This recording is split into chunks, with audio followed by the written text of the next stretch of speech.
우리에게 생명을 그토록 주시고자 하시는 하나님이십니다. 오늘 그 하나님의 말씀 마가복음 1장 14, 15절 두 절의 말씀, 하나님의 말씀 제가 받들어 읽겠습니다. 요한이 잡힌 후 예수께서 갈릴리에 오셔서 하나님의 복음을 전파하여 가라사대 때가 찼고 하나님의 나라가 가까웠으니 회개하고 복음을 믿으라 하시더라. 아멘. 앉으시겠습니다. 하나님께서는 성경을 통하여서 우리에게 무슨 말씀을 하시고자 하시는 것인가? 성경 66권, 이 성경의 분량은 약 1500년 동안, 그리고 많은 저자들, 누가 기록했는지 어떤 저자를 사용했는지 미상인 그러한 부분도 있지만 알려진 이름으로 보면 약 40여 명의 저자들을 통해서 하나님의 메시지를 기록하였는데, 이 성경 전체를 통해서 하나님은 무슨 말씀을 우리에게 주시려고 이와 같이 성경을 기록하게 하였는가? 성경의 목적을 모르면 성경을 읽다가 마치 방향을 잃어버리는 것과 같습니다. 왜냐하면 1600년의 세월을 통하여 기록했거든요. 그러니까 성경의 목적을 모르고 하나님께서 이 많은 일들과 사건과 인물들을 통해서 성경 66권을 통해서 어떠한 말씀을 우리에게 궁극적으로 주시려고 이와 같이 이렇게 많은 분량의 말씀을 주셨는가라고 그 목적을 모르면 성경을 읽다가 성경이 굉장히 어렵게 다가오게 됩니다. 그러나 성경을 주신 목적을 우리가 잡으면, 목적을 알고 가는 길이기 때문에 우리가 성경이 그만큼 가깝게 쉽게 우리에게 다가오고 이해가 될 수 있습니다. 성경의 목적에 대해서 두 가지 성경 본문만 한번 찾겠는데요. 첫 번째, 예배소서에서 한번 찾아보려고 합니다. 예배소서에 보면요, 여기서 이 말이 대단한 겁니다. far above, 그 어떤 것보다 그 위에 계시는 그런 의미, far above. 어떠한 통치나 권력이나 파워나 어떠한 나라의 그러한 지역이나 이름을 갖고 있는 그 어떠한 피조물이라도, 아니 또 뿐만 아니라 전 이 세대뿐만 아니라 앞으로 오는 미래에도 모든 것들 그 위에 높으신 그 이름 앞에, 예수의 이름 앞에 무릎을 꿇게 하시는 것이다. 그래서 어떠한 권세나 능력이나 이 세상뿐만 아니라 앞으로 오는 세상에서 세상에서 이름을 가진 그 어떠한 것들일지라도 다 예수 앞에 복종케 하고자 함이로다. 이와 같은 이 말씀을 다시 한번 골로새서에서는 이와 같이 정리합니다. 그의 십자가의 피로 화평을 이루사 만물 곧 땅에 있는 것들이나 하늘에 있는 것들을 그로 말미암아 자기와 화목히 되기를 기뻐하심이로다. 근데 오늘 이 말씀 속에서 우리가 주의할 것은 through him, 예수를 통하여서, through the blood of his cross, 예수께서 지신 십자가의 피를 통하여서, 3번에도 through him, 예수를 통하여서, 오직 예수 그리스도를 통하여서 하나님께서는 세상의 모든 것을 하나님의 경륜과 하나님의 섭리 가운데 둘 뿐만 아니라 예수를 통하여서 하나님과 화목되기를 원하신다. 궁극적인 목적이라는 것입니다. 하나님께서 성경을 주신 궁극적인 목적은 오직 예수 안에 모든 만물이 복종하여서 예수를 통하여서 하나님과 화목되기를 목적으로 하신다라는 것입니다. 이 목적을 알아야만이 왜 예수 그리스도만을 믿어야 되는가? 왜 예수 그리스도를 통하여서 우리는 하나님의 아버지라고 부를 수 있는 자녀의 권세를 부여받는 것인가? 왜 예수만이 나의 구세주가 되신다라는 것인가? 비로소 이해가 되는 것이에요.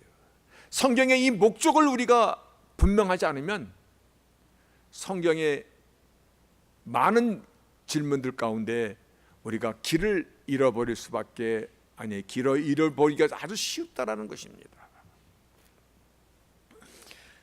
모든 세상 만물을 예수 앞에 복종케 하고 그를 통하여 하나님과 화목케 하고자 함이 성경 구속사, 우리를 구원하시는 목적이라는 것입니다.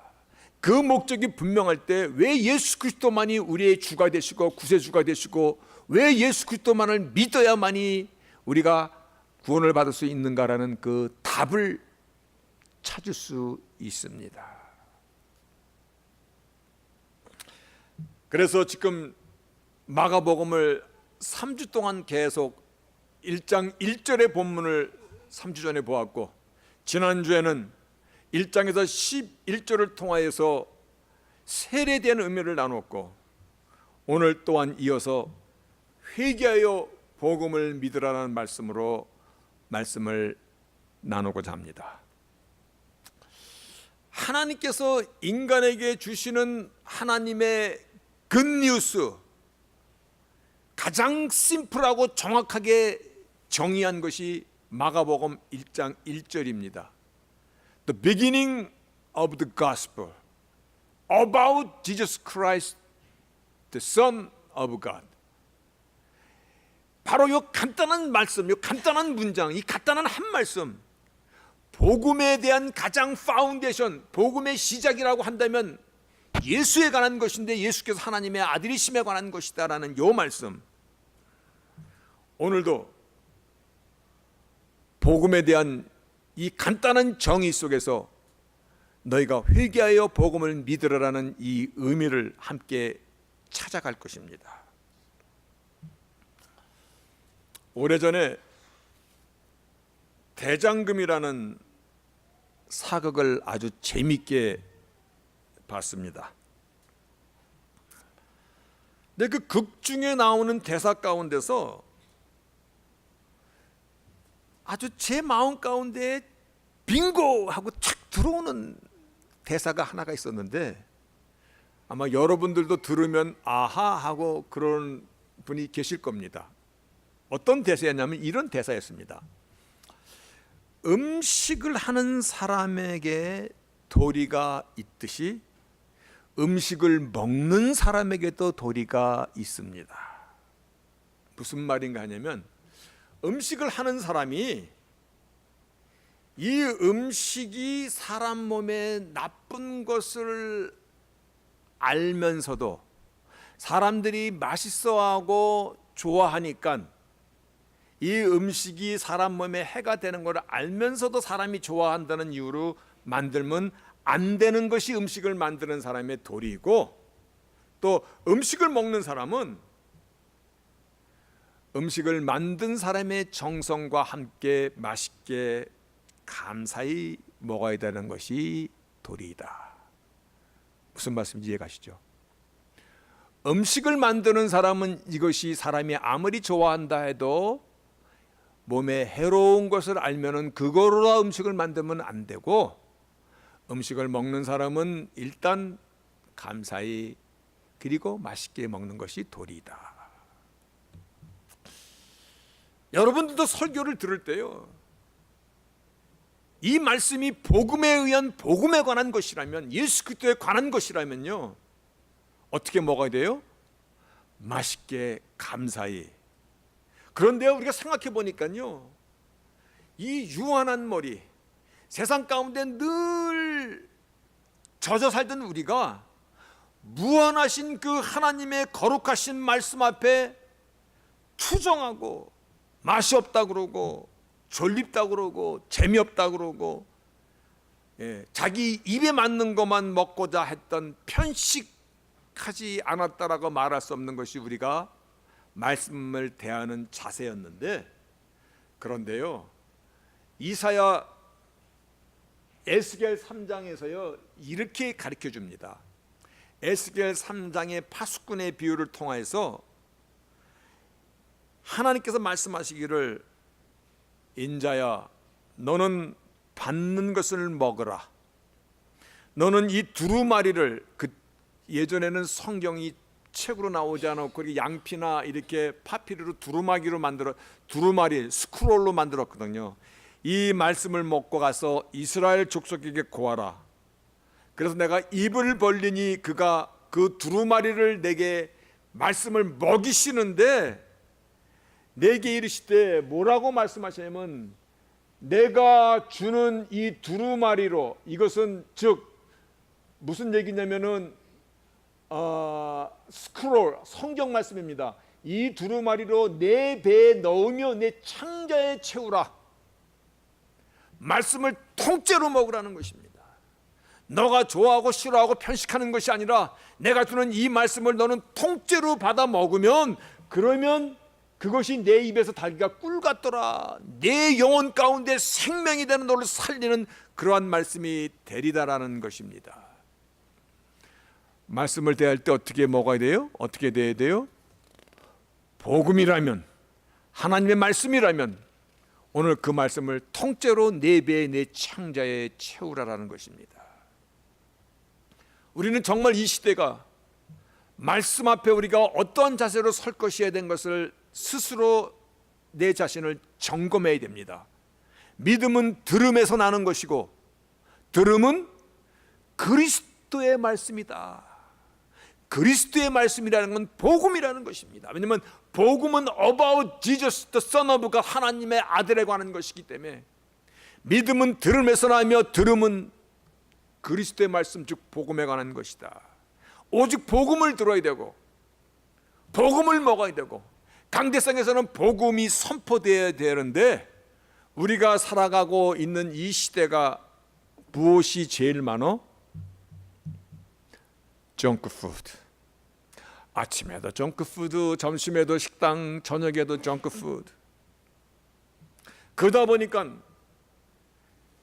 식당 입맛에 유스트가 돼버리면요 투박한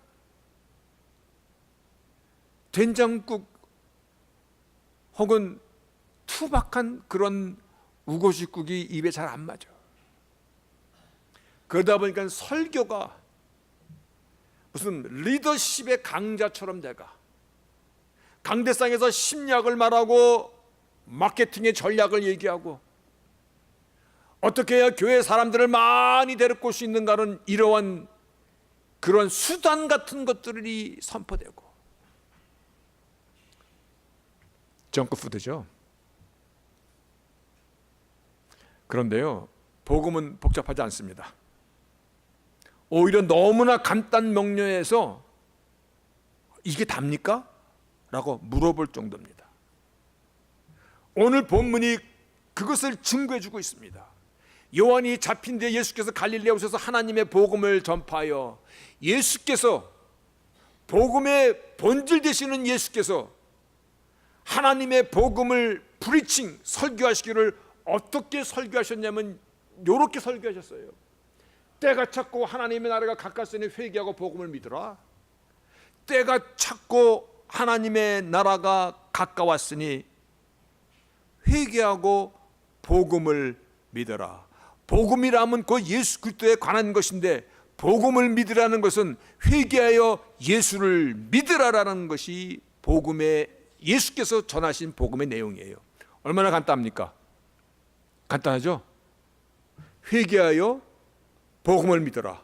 회개하여 복음이신 예수 그리스도를 믿으라는 것입니다. 간단하죠? 쉽죠? 쉽습니까? 근데 고개를 갸우뚱하는 분이 있어. 왜냐하면 너무나 많은 것을 들으면요 오히려 복음의 심플 클리어리티를 잃어버리게 돼 있어요.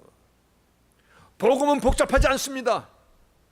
마가복음 1장 1절에요 The beginning of the gospel, 복음의 파운데이션은 about Jesus Christ, Son of God, 하나님의 아들 예수 그리스도에 관한 것이다. That's it. 이것의 빌답이 돼가는 것이에요. 복음은 모두 다 하나님이 우리에게 말씀하시는 것은 through him, 예수를 통하여서 예수로 인하여 예수와 함께 하나님 앞에 화목하게 되기를 원하시는 것이에요. 간단하지 않습니까?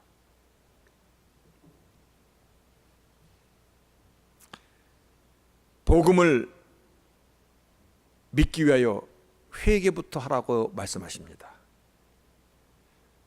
회개하라고 하니까 나 어렸을 때요, 나 아주 나쁜 짓 많이 했어요. 거짓말도 하고 도둑질도 하고 남의 떡 훔쳐도 먹고요. 어떤 목사님이 자기는 신학교 다닐 때 너무 배가 고파서 모찌떡 하나 돈을 내고 모찌떡 2개를 잡아서 손으로 꽉 눌러서 하나로 만들어서 먹었다 그러더라고.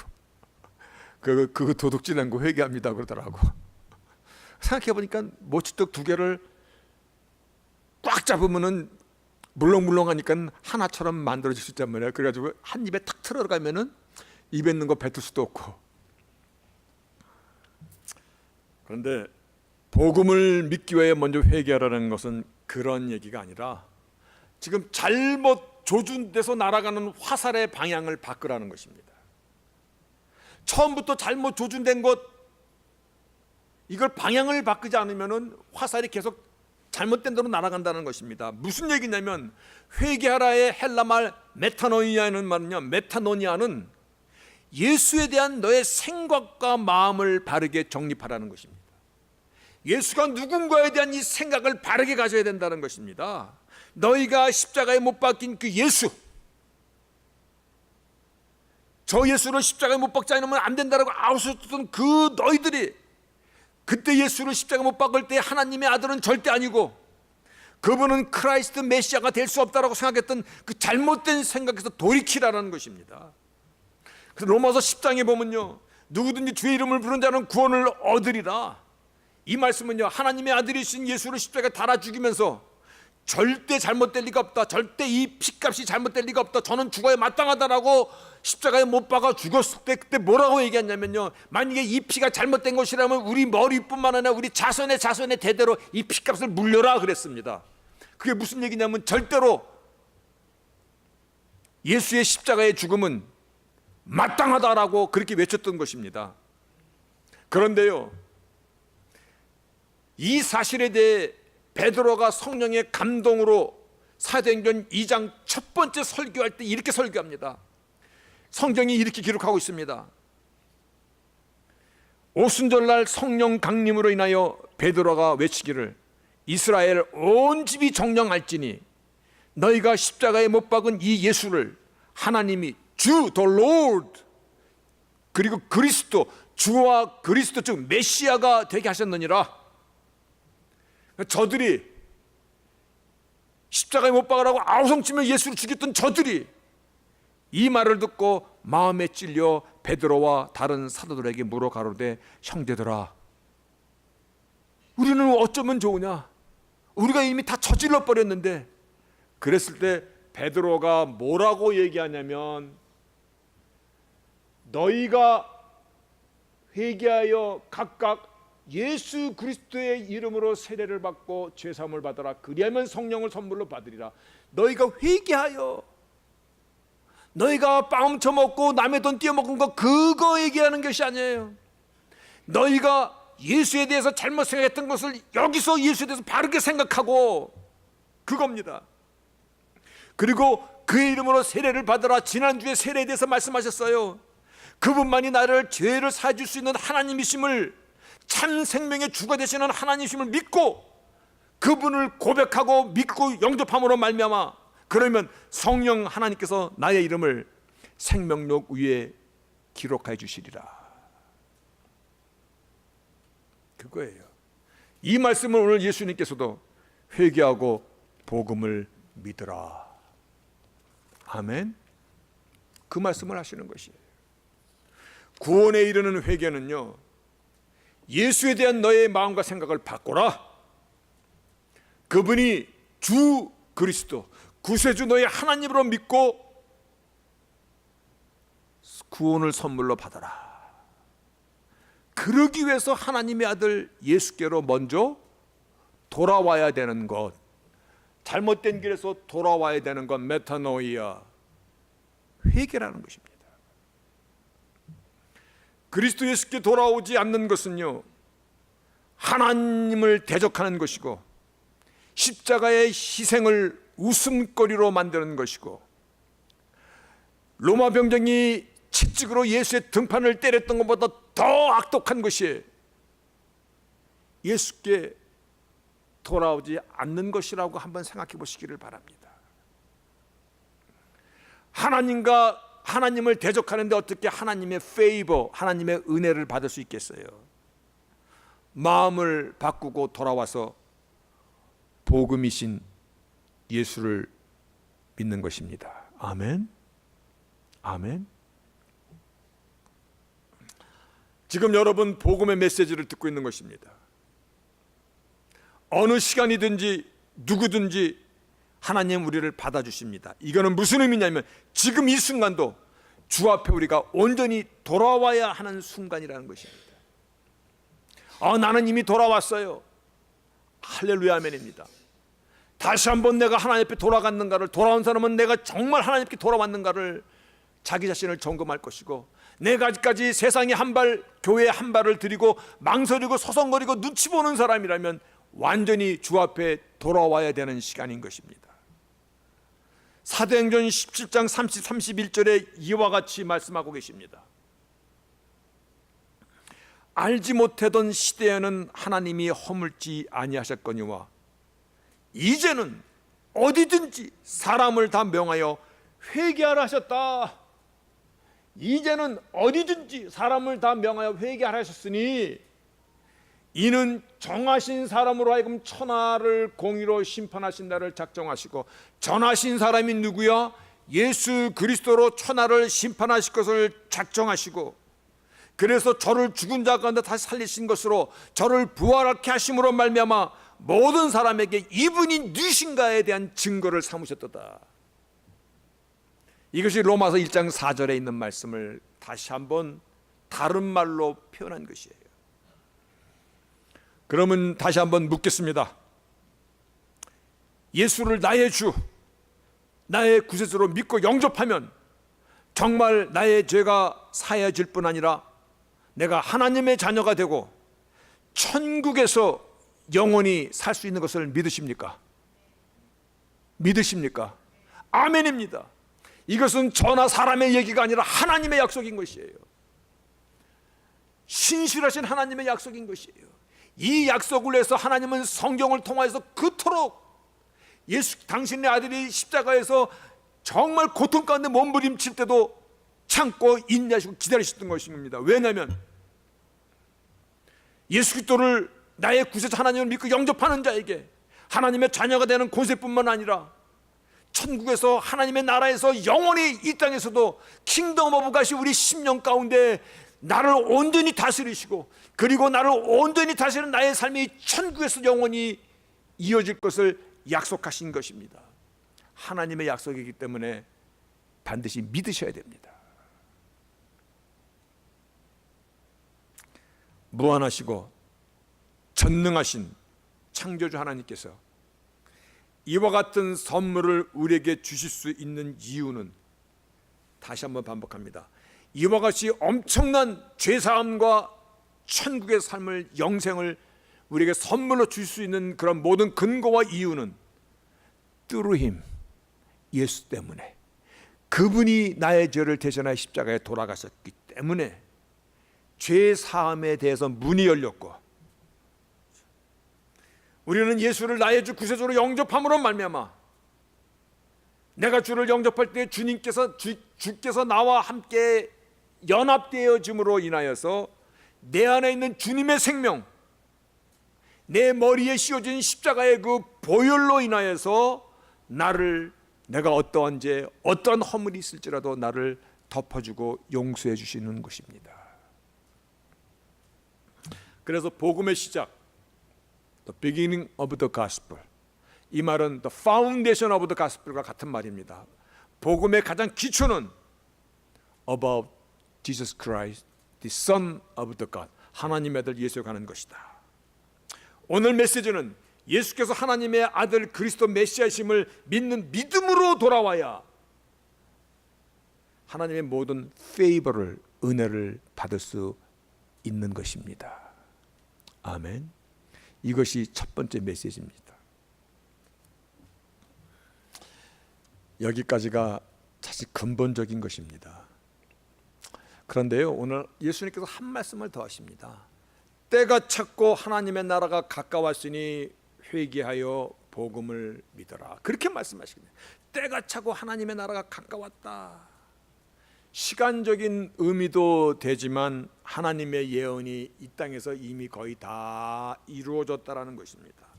종말에 대해서 성경이 많은 부분 예언하고 있는데 마태복음 24장 25장 대표적인 것이죠. 열처녀 비유도 나오고 달란트 비유도 나오고 양과 염소를 하는 것도 나오고 데살로니가 전서에 가면은 휴구하는 이야기도 나오고. 근데 그 많은 종말의 예언 가운데 요한계시록 13장에 적그리스도 짐승의 수 666이 우리 가운데 지금 어떻게 이루어졌는가를 잠시 조금만 맛보고 지나가겠습니다. 666 숫자가 지금 우리 가운데 어떻게 이루어지고 있는가?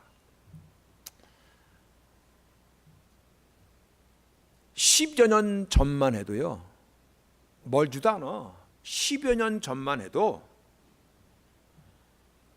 이 세계는 물리적인 세계와 영적인 세계 두 개밖에 없었습니다. 물리적인 세계는 하나님이 창조하신 실질적인 세계였고, 그리고 영계의 세계를 성경이 말씀해 주고 있는데 10여 년 전부터 어떤 세계가 나타났냐면 가상의 세계, 사이버 세계가 나타났어요. 근데요, 이 사이버 세계는 기존에 있던 세계랑 전혀 질이 다른 세계야. 이게 얼마나 아이러니하고 웃기는 거냐면요, 가상의 세계가 물리적인 세계를 통치하고 있어요 지금요. 이게 무슨 얘기냐면요, 실질적인 세계는 하나님의 창조의 세계인데 사이버 세계는 인간이 만든 인조 세계예요. 인조 세계가 창조 세계를 지배하는 형국이 돼버렸다는 것이에요. 예를 들어서 이런 겁니다.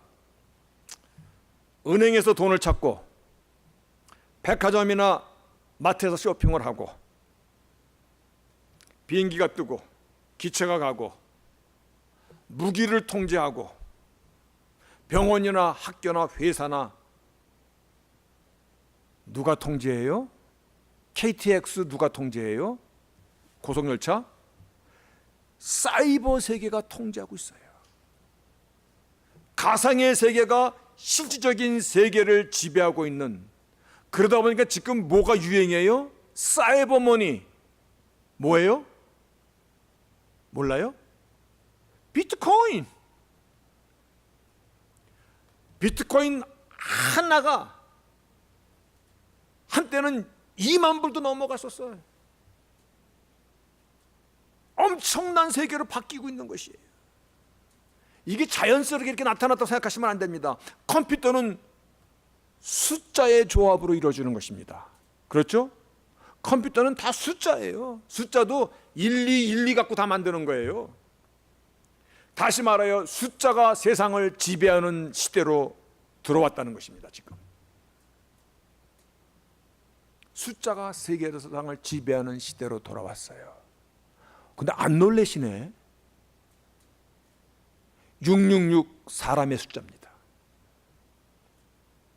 그 시대로 우리가 지금 들어와 있다는 것입니다.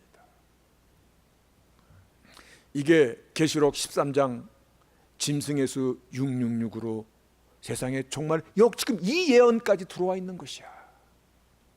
요즘에요, 아직 미개척지이고 돈이 많이 되는 것을 블루 오션이라는 말을 씁니다. 블루 오션. 아직까지 청청한 대서양이 펼쳐 있다라고 합니다. 블루 오션의 첫 번째가 바이오 테크놀로지입니다. 요즘 약보다 바이오자가 들어가야 돼. 바이오, 생물학적 기술 시대로 들어왔다는 것입니다. 그래서 도마도를 하나 사도 이 도마도가 유전자 조작으로 재배한 것인지 아닌지 살펴보고 사야 됩니다. 또 한 번 얘기할까요? 인간이 불치병이 참 많습니다. 인간의 불치병을 치료하기 위해서 인간 복제 기술을 개발한다고 그렇게 얘기합니다. 이미 오래전에 둘리라는 양을 만들었고 스누피라는 개를 복제했고 사람 복제도 기술적으로 다 왔는데 윤리적인 문제로 금지하고 있다. 그러나 돈이라면은 이 시대는요, 총각칼로 싸우는 시대이기 전에 돈 싸움이에요. 경제적인 싸움이 더 큰 거예요. 멀지 않아 바이오테크놀로지, 가장 돈이 되는 인간을 재생시키는 공장에서 만든다는 것입니다. 마치 농장처럼 인간을 사육한다는 것입니다.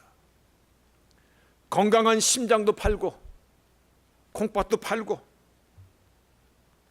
돈이 없는 사람들은 아마 10사람씩 모여서 우리 서로 개 좀 해.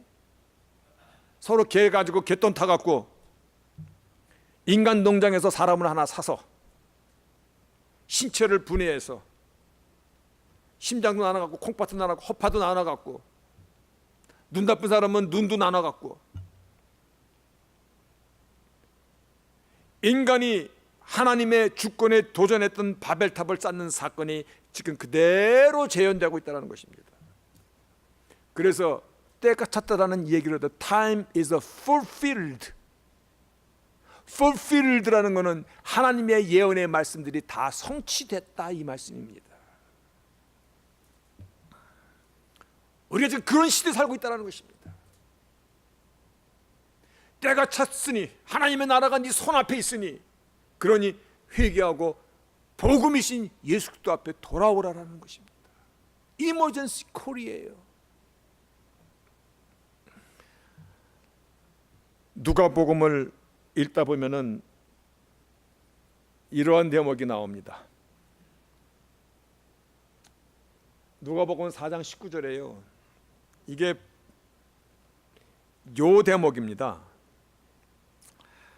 예수께서 그 자라나신 곳 나사렛에 이르사 안식일에 자기 규례대로 회당에 들어가서 성경을 읽으려고 서심해 선지자 이사야의 글을 펴서 이사야가 1장부터 66장까지 있는데 그 중에서 한 대목을 골라서 읽은 것이 뭐냐면 주의 성령이 내게 임하셨으니 이는 가난한 자에게 복음을 전하게 하시려고 내게 기름을 부으시고 기름을 부었다라는 것은 메시아십을 얘기합니다. 그리고 나를 보내셔서 포로된 자에게 자유를 눈먼 자에게 다시 보게 함을 전파하며 눌린 자를 자유케 하고 그리고 어디까지 읽으시냐면 주의 은혜를 전파하게 하려 하심이라. Proclaim the favorable year of the Lord. 여기까지 읽으시고 책을 덮으시더라. 어디를 안 읽었냐면 이사야 61장에 예수께서 이사야를 펼쳐서 읽으셨는 그 61장에 어디까지 글이 써 있냐면 이렇게 되어 있습니다. 정확하게 여호와의 은혜의 해와 다시 즉 Proclaim the favorable year of the Lord. 주님은 여기까지만 읽으셨어. 이 뒤에는 안 읽으셨어. Day of vengeance of our God, comfort all who mourned. 하나님의 신원의 날을 전파하여 모든 슬픈 자를 위로하되. 이게 무슨 얘기냐면 은혜의 해까지만 예수님이 읽으시고 그 뒤에 하나님께서 심판하시는 것은 덮어놔뒀어요. 하나님께서 하나님의 분노, 하나님이 원수 갚는 일을, 벤지언스는 원수 갚는 것이에요. 하나님의 원수를 심판하신 이것은 예수님께서 읽지 않고 그대로 덮으셨습니다. 왜 그러셨을까? 왜 예수님께서 이사야 61장을 펴서서 안식일 날 규례대로 그 말씀을 읽는데 은혜의 해를 전파하고 여기까지만 읽고 그 뒤에 하나님의 심판에 대해서는 왜 읽지 않고 덮으셨을까? 지금이 은혜의 때라는 것입니다. 아직 심판이 우리에게 임하지 않는, 심판이 기다리고 있는 이 은혜의 시간이 지나가면 곧바로 심판의 때가 오는, 지금 하나님의 심판이 홀드되고 있다는 것을 가르쳐주고 있습니다. 하나님 심판이 시작되면 끝이에요. 이 세상은요. 지금 오직 은혜의 때에 우리가 안에 있다는 것입니다. 우리가 복음을 받아들일 수 있는 이 시간에 우리가 있다는 것입니다. 지금 우리가 이 시간 안에 있는 것이에요. 지금이 바로 복음의 소식을 듣고 누구든지 차별이 없는 예수를 믿는 믿음으로 나오면 하나님의 은혜의 페이버를 받는 시간에 우리가 있다는 것입니다. 그런데 우리는 알고 있습니다. 그 은혜의 문이 머지않아 닫힐 것이라는 것. 노아의 홍수 때요, 사람들이 심판의 메시지 아무리 전해도 듣지도 않았어요. 정작 홍수가 나가지고 막 죽어가니까 그때서야 방주로 달려왔습니다만 이미 방주는 문이 닫힌 뒤였어요. 때가 늦은 것이에요. 말씀의 결론입니다. 지금 아직 은혜의 때입니다. 복음의 주체이신 하나님의 아들 예수께 돌아와서 그분을 믿음으로 하나님의 모든 은혜를 받으셔야 하는 때입니다. 아멘. 더 이상 거부하시면 안 됩니다. 주 앞에 나와 영접하는 것입니다. 죄사함을 받아야 되는 것입니다. 그리하면 너와 내 집이 구원을 얻으리라. 하나님의 약속입니다. 그리하면 너와 내 집이 구원을 얻으리라. 지금 이 복음이 우리 귀에 들려지고 귀를 통해서 가슴과 심장 내 영혼 가운데 이 말씀이 들어가서 생명의 씨앗이 심겨줘야 됩니다. 제가 제 지난 인생의 시간들을 돌아보니까요, 제가 10대 때도 동네에 있는 교회에 친구 따라 그래도 좀 다닌 적이 있었어요. 20대 초반에도 군대에서도 교회 다녔었어요. 분명히 제가 교회에 가서 다 앉아가지고 복음을 들었을 텐데, 그런데 말씀이 제 귀에 들어오지 않았고, 제 귀에 들어오지 않으니까는 가슴에 어떤 말씀도 신겨지지 않았어, 사실은요. 근데 그때 지금 아쉬운 거야. 그때 10대 때 20대 때 복음의 씨앗이 제 심령 속에 심겨졌다면 그 아쉬움이 있는 것이에요. 그때 이 복음의 씨앗이 내 심령 속에 심겨졌다면 오늘 이 자리가 그런 것입니다. 여러분 들으셔야 됩니다. 귀에 들려야 됩니다. 계시록에 그래서 교회 7개를 통해서 하시는 동일한 말씀은 한 가지입니다. 귀 있는 자는 성령이 하시는 말씀을 들을지어다. 들려야 되는 것입니다. 즉 복음의 내용이 들리고 있습니까? 들리셔야 됩니다. 하나님은 사랑이시기에 당신의 아들을 우리에게 내어주셨습니다. 내어주시기까지 하고 그분의 생명까지 주셨습니다. 이제 하나님의 아들 예수를 나의 주로 믿고 영접하는 것이 하나님의 사랑에 대한 우리의 리스판드가 되어야 되는 것입니다. 하나님은 정의 하나님이시기에 오직 하나님의 은혜를 받기 위해서는 죄사함을 먼저 받아야 하는데, 죄사함은 오직입니다. 죄 없으신 예수 그리스도께서 나를 대신하여 흘리신 피의 그 권세, Power of the blood입니다. 피의 권세만이 우리의 죄를 살 수 있는 것입니다. 하나님은 복의 근원이십니다. 우리를 진심으로 축복하기를 원하십니다. 어떻게? Through Him, 그리고 in Christ입니다. 예수를 통하여 예수 안에서 우리를 축복하시기를 원하시는 것입니다. 하나님은 당신의 백성인 당신의 자녀들에게, 여러분의 자녀와 여러분의 손주, 여러분이 사랑하는 그 형제 브라더에게요, 1000대까지 10,000 generations입니다. 이 말은 영원이라는 것입니다. 인애와 자비를 베푸시기를 원하시고 믿으십니까? 믿으셔야 됩니다. 성도 여러분, 우리는 복음, 예수로 인하여 하나님의 자녀가 된 사람입니다. 이제 복음으로 인하여 산 소망을 우리가 누려야 되는 것입니다. 처음에 언급하였듯이 성경의 목적이 뭡니까? 하나님 우리에게 선포하시는 그 메시지는 결국은 하나입니다. 하나님의 계획, 하나님의 섭리 혹은 하나님의 경륜이라고 말해도 좋습니다. 오직 예수 그리스도를 통하여 하나님과 화목하게 해서 하나님의 모든 페이버, 하나님의 모든 축복을 누리는 인생으로 하나님 우리와 영원히 살기를 원하신다는 이 사실을 믿으시고 정리하셨습니까? 들리셨습니까? 이것이 내 마음에 생명의 씨앗으로 떨어졌습니까? 떨어졌습니까? 기도하겠습니다.